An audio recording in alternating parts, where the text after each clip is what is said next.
What's up? It's Luke. Welcome back. We're talking major pentatonics this time. So first I wanted to ask you, how are you practicing your pentatonic shapes? Are you just blasting through a shape like I used to, like this? Or are you doing what I do now, which is practice from a root to a root? So you can see it just sounds so much more like that chord, and it's because where you start and end on a scale can really change how we perceive that scale. Very obviously major sounding, but if we start that scale on the E note,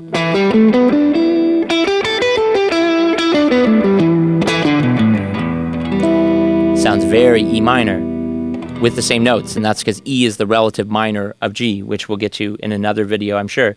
But that's just to illustrate the importance of where you start and stop in that scale. So let's jump into all 5 patterns. Let's start with the first shape, which is based around this E-shaped G.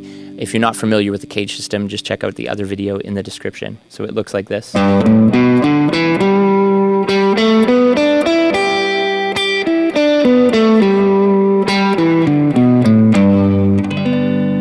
And I think it's really useful to bring that chord before and after. Just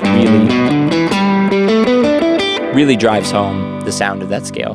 Now on to position 2, which is kind of the weird one of the bunch. If you want to play a chord around it, this is like the most full sounding chord, I guess, but really useful to just think of that as this inversion right here and this D-shaped G thing happening here. So here, I think the most useful thing is to come one note behind that.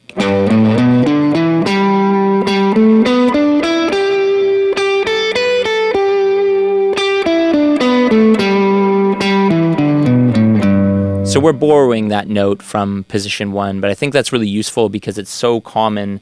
This shape is so commonly used, especially in R&B music, right? So that's kind of a fun box to get used to. Let's go to number 3, which is based around the C-shaped G. Again, if you're not familiar with cage system, just check out that other video. So this one sounds like this.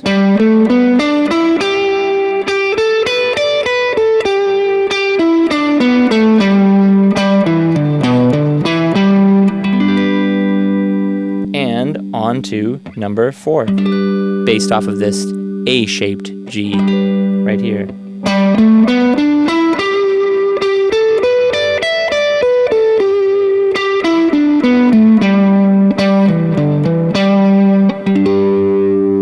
And on to the 5th and final pattern, based around this G-shaped G, which you could also play down here. It's going to look a little bit different. I'll do that after.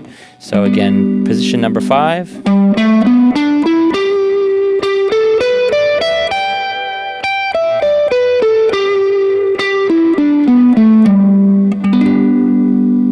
Okay, which you could also play down here. It's just going to look a little different with the open strings. And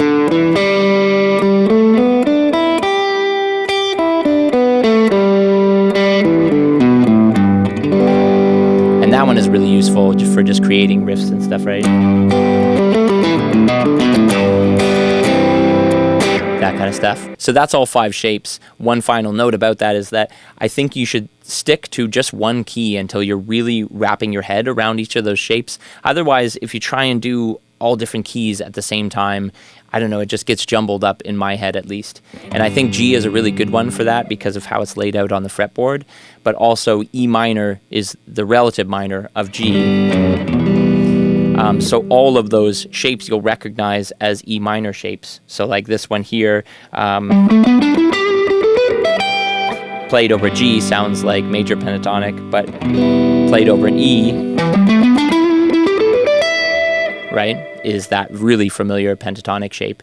And so it can be a really good practice thing to make, you know, a chord progression or a loop between G major and G minor, and then you could just practice landing on each of those roots in one of the positions. I'll probably make another video about that specifically. So let's hop into the backing track. I'll show you first how to practice that in a rhythmic sort of way, and then leave it wide open for you to experiment. But really try and ground yourself around those root notes. If you like this stuff, please subscribe to the channel and like this video, because there'll be lots more coming. And let's get to work. Here we go. Position 1. Fold.